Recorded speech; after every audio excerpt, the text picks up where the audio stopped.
The Yeti, also known as a Terrible Snowman, is one of the most fascinating legends of the Himalayas.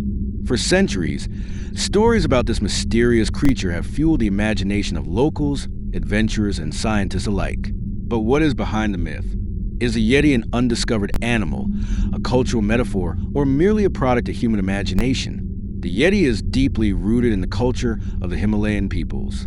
The Sherpa call him Migoi, wild man, or Meh-teh man bear, and describe him as a large, ape-like creature with thick fur that walks on two legs. In Tibetan legends, he is regarded as a guardian of the mountains who protects hikers in snowstorms, or punishes them if they disregard nature. These tales reflect a reverence for the inhospitable mountain world, where survival depends on respect for natural forces. The first reports of the Yeti reached the West in the 19th century. British colonial officials and explorers, such as Lawrence Waddell, mentioned large footprints in the snow.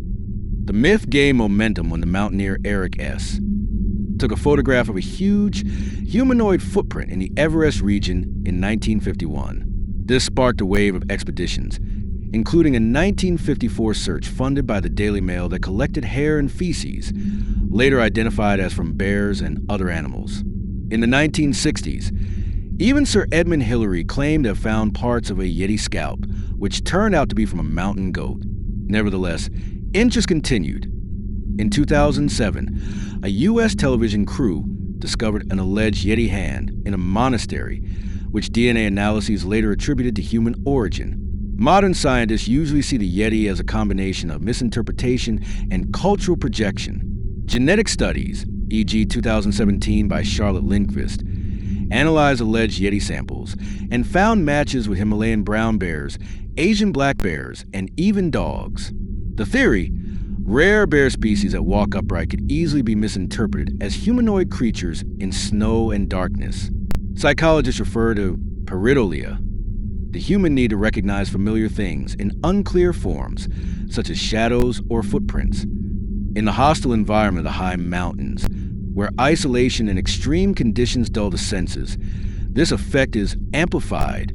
Despite scientific doubts, the Yeti lives on in pop culture. There are countless films and series about the Yeti. In Nepal and Tibet, the Yeti is a tourist attraction and economic factor.